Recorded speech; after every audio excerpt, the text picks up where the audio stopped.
চন্দনাইশে অবৈধ ও ঝুঁকিপূর্ণ উপায়ে সিলিন্ডারে গ্যাস ক্রস ফিলিং করার সময় এবার রাতে ভ্রাম্যমাণ আদালতের অভিযান পরিচালনা করেছে চন্দনাইশ উপজেলা প্রশাসন। এ সময় অবৈধভাবে গ্যাস আনা নেওয়ার কাজে ব্যবহৃত গাড়ি আটক করা হয়েছে। সোমবার ২০ জানুয়ারি রাত ১১টার দিকে উপজেলার কাঞ্চনাবাদ ইউনিয়নের ৯ নং ওয়ার্ড পুতুন তালুকদার বাড়িতে এই অভিযান পরিচালিত হয়।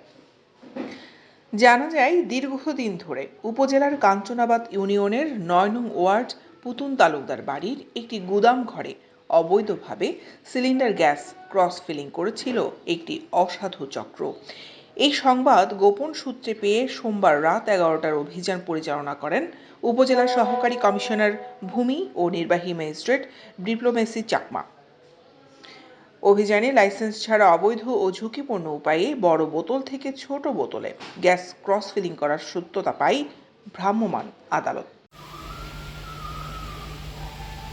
স্থানীয়রা জানান, চন্দনাইশ পৌরসভা বদুরপাড়া রাস্তার মাথার উত্তর পশ্চিম পাশে মেসার্স শাহ রশিদিয়া রব্বানিয়া অটোমোবাইল মালিক মোহাম্মদ জামাল উদ্দিন দীর্ঘদিন ধরে লাইসেন্স ছাড়া অবৈধ ও ঝুঁকিপূর্ণ উপায়ে সিলিন্ডারে গ্যাস ক্রস ফিলিং করছেন। উপজেলা সহকারী কমিশনার ভূমি ও নির্বাহী ম্যাজিস্ট্রেট ডিপ্লোমেসি চাকমা জানান, লাইসেন্স ছাড়া অবৈধ ও ঝুঁকিপূর্ণ উপায়ে সিলিন্ডারে গ্যাস ক্রস ফিলিং করে লাইসেন্সপ্রাপ্ত বিভিন্ন কোম্পানির নকল স্টিকার ব্যবহার করে সিলিন্ডারগুলো বাজারজাত করার খবর গোপন সূত্রে পেয়ে অভিযান পরিচালনা করা হয়।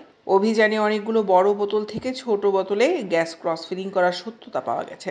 ঘটনাস্থলে আমরা যাওয়ার আগেই তারা পালিয়ে গেছে। এ সময় অবৈধভাবে গ্যাস আনা নেওয়ার কাজে ব্যবহৃত গাড়ি আটক করে থানায় রাখা হয়েছে।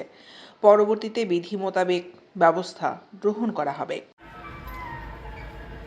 দৈনিক আজাদী নিউজ ডেস্ক।